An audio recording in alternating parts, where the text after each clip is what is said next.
Mr. Welch. Thank you, Mr. Chairman. Thank you for calling the hearing. A couple of points. Number one, I regret, obviously, that we're here. This is not a personnel committee, and it is regrettable that there is this conflict at the senior level of the commissioners. Number two, I don't think that Congress is the place to go to resolve this.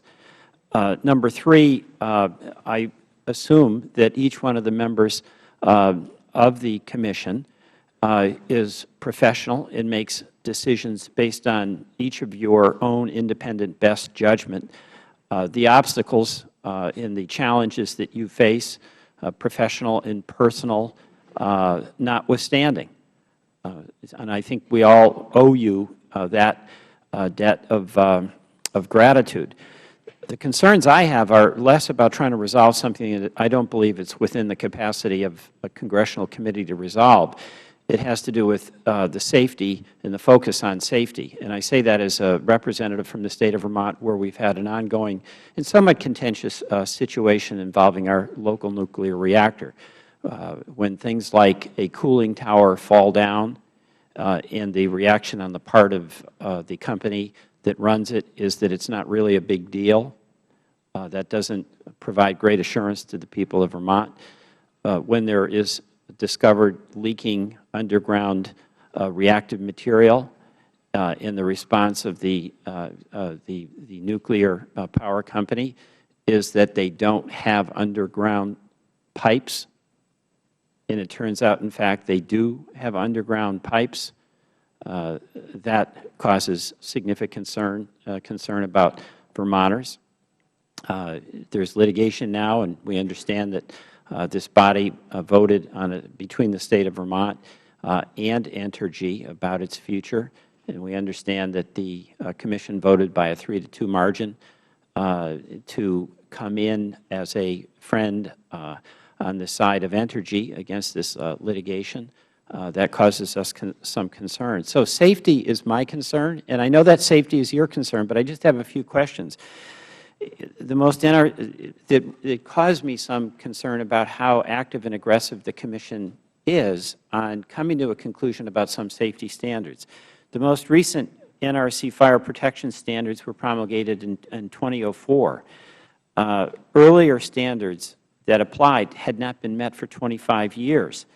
And as I understand it, currently 47 nuclear power plants are still not in compliance, and they're requesting yet another 12-year delay. And my understanding is the Commission is basically accommodating a 12-year delay on top of a 25-year delay. Commissioner Apostolakis, I hope I pronounced your name right. Could you address that? Yes. The reason why the new regulation was promulgated in the 2000s is that because of the large number of exemptions that requests for exemptions that we received regarding the earlier rule, we decided, or the staff decided, that this was not working very well. But I would like to point out, when we say 47 plants or units do not comply, they have implemented compensatory measures. They don't comply with some provisions of the original rule, but they have done something else to meet the intent of the rule. Okay. So it's not that they are unsafe or anything. And this new rule now, well, yes, I'm sorry. Thank you. I only have a few minutes, but I appreciate your response. Thank you. I guess what I'll have to do, because I can't really ask a lot of questions, is express to each of you the concern we have about what appears to be a very slow turnaround on the implementation of safety standards.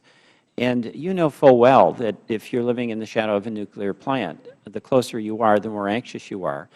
But we have examples, and this is what's so profoundly important about the safety focus, is that if something can go wrong, even when we think it won't, it probably at some point will go wrong. And that's what we saw in Japan. And if something goes wrong, the consequences of an event are so catastrophic, and I'm preaching to the choir here, I know, but I'm doing it because this is the anxiety that we live with in Vermont. And when we have a nuclear power plant where the the cooling tower collapses, and we're told not to worry about it. It's hard to be comfortable. And when there is leaking pipes, and we're told there are no pipes, and upon investigation there is, we really need to see a sense of urgency, and in some cases, some penalties associated with wrong information being provided and failure to comply with safety standards. Because some of these things that happen in the beginning that fortunately don't cause harm give you some apprehension that an event will occur that does cause harm. So thank you very much. Thank you. We now go to the gentleman from Michigan.